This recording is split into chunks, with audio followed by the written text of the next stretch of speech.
Hey everyone, today I thought we would do something different. I don't have any new information for you guys, but I really need some information. I need more brain power.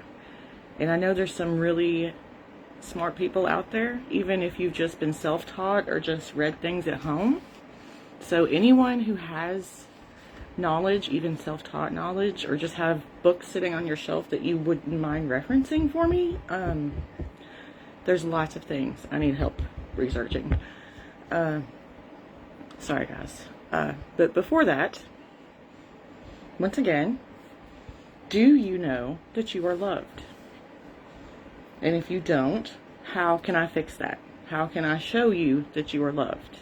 Within, of course, moral boundaries. But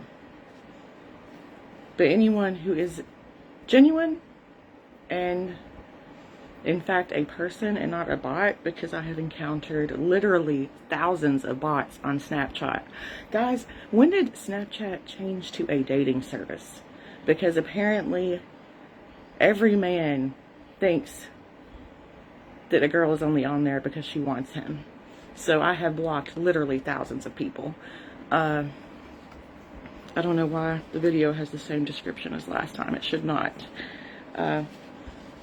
But you guys, if I could pick brains, if anyone has information about any of these subjects, please message me, because I need to ask you questions. You can ask me questions. We can collaborate. Anything about American history and any war fought on American soil. Any experts on that, or the history of England up to around 1800, from the beginning. England, Scotland, Ireland, those three. The continuing wars, the English Civil Wars, any of the monarchy, any experts on that, and the timeline of things is confusing to me, because I'm trying to give myself a crash course in all these things within the last month, and the timelines just, they overlap and they're so all over the world and scattered. I need help putting things in perspective. But anyone with experts in biblical history, that would be the Hebrew language, Greek, Latin, Koine Greek specifically. The language was spoken in Egypt, from what I've read, from the time of Cleopatra all the way through about 300 AD. So anyone who speaks that specific tongue of Koine Greek, please contact me. I have questions. I need someone to walk me through the sentence structure and definitions of some things. Anyone that's an expert in, like I said, ancient languages, dead languages, the Dead Sea Scrolls, and the people who wrote them. Y'all, I said last time, information, just like in science, they say matter, it's not created or destroyed, it just changes forms. This information that we're looking for is not lost, it's just hidden. Or it's in someone's brain and we need to pick it out and put it where it needs to go. All this information is still out there. We just gotta ask the right questions and put things in order, okay? I need help to do that. So anyone who speaks any of those languages, anyone who knows about Saint Jerome, the translator, I have some questions and opinions about him. If anyone is an expert and could enlighten me a little bit about his life and times. Anyone with knowledge on any of this or anything that I've forgotten, because you guys, anthropology, just the general subject of anthropology, archaeology, anyone who has watched Ancient Apocalypse or read the works of Graham Hancock, anyone who, conspiracy theorist, throw it at me. You know, let's collaborate, because some of this is probably true. Of course, some of it's ridiculous, but a lot of times there is truth hidden within the lies that they give us. You just gotta pull that nugget out of there. Speaking of that, I thought for the next couple days, tomorrow and Thursday, the first and second, we would do something about Bathsheba, since she was killed on July 2nd in 1778. I'm looking at this right now. Unborn child pays for murder when his guilty mother is hanged. And you guys, the more I'm researching, she sounds a lot like we could have been soul sisters. I mean, eccentric, stubborn, opinionated. A weird person, they say. So, yeah, we probably would have been friends. But she was the only one of the 4 people hanged that did not confess, guys. And one of the few things she said, well, we'll go in that more tomorrow or the next day. Because I have this file that is like this full of stuff about Bathsheba. Part of this is the trial notes, and some of it is the confession of one of the soldiers that was her accomplice. Supposedly accomplice. Like I said, she never had a chance at a fair trial, guys. But anyone who knows anything about her, I cannot find anything that she has written. And this woman seems like she would have written a letter to someone while she was sitting in that cell waiting. She would have written something, but I can't find any evidence of it. Obviously, I'm not a scholar. I'm just sitting at home looking on the internet. Somebody out there has the answers I need, and I need you to find me. Help me find these people, please, because I want to learn, if you will let me ask the questions. Okay, and I can probably help you if we collaborate. Because there's a lot going on, guys. Before we talk about Bathsheba, let me tell you about my experience with jury duty. Because it was unpleasant. You go in there and you think it might be kind of like the movies, or like you see on TV where it's funny, or maybe you make a new friend, or you flirt with someone, but it is not at all like that.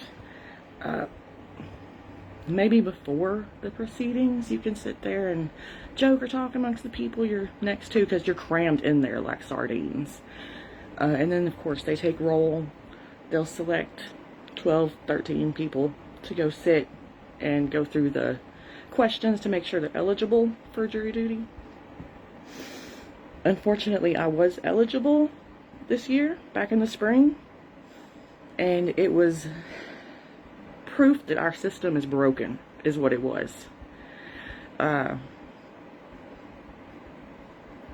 Those of you that knew me before all this knew that I was very shy and very easy to cow, and people could make me submit easily. So when we went back into that room, all hearing the same evidence and same testimony, which the judge had told us up front was a testimony only case. There is no DNA, there's no fingerprints, there's no physical evidence. It's only word of mouth. His word against hers. So we all heard the same thing. I expected us to go in there and vote guilty and go home. But the opposite happened, guys.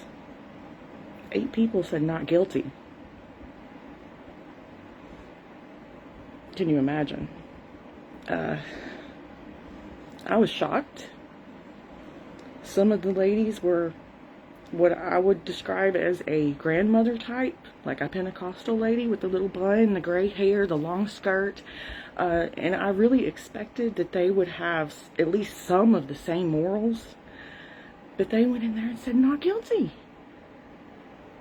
And the men especially, they only thought of the perpetrator.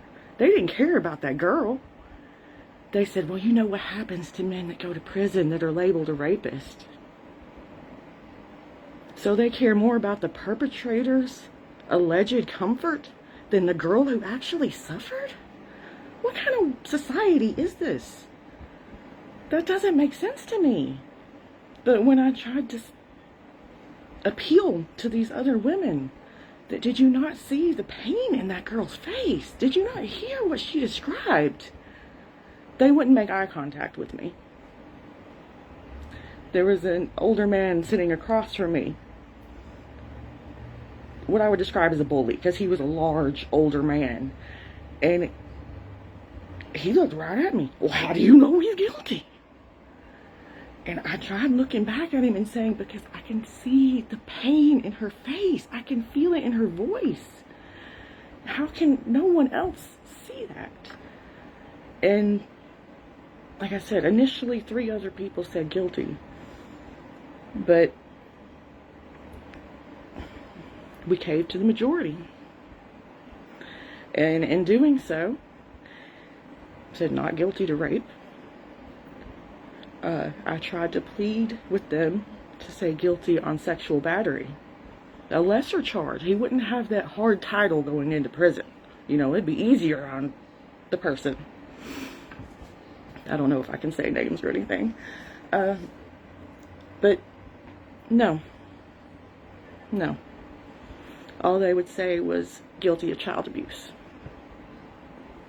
Because yes, they were a minor. But instead of thinking of that child, they thought of the perpetrator. And this is what is fundamentally wrong with this country.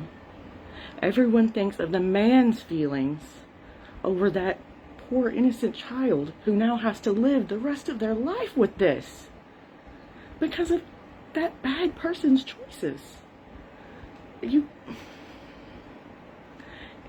like I said, these are people that I would pass on the street and think, well, that's a sweet little old grandma. But for her to sit there and say, not guilty? What kind of darkness has she swept under the rug in the past? What things have these ladies seen that they think this is acceptable now? They're telling their daughters and granddaughters to be quiet. And that is not acceptable. They should not have to be quiet. You should protect them. Stand up for them. Guilty. And I am guilty. I went home after that trial and having to say not guilty to those charges. And I cried. I cried for days because we let that girl down. And I can't give you any details, but I still feel bad for that girl. I think about her every single day and what she has to go through because of that person's choices. Tell me there was a reasonable doubt. Because they say you should be able to go home and sleep at night. Do those other 11 people? Because I don't. How is it possible that so many people get away with things? This is just one instance here, locally in Chester County. This is happening every single state in the country, every single day.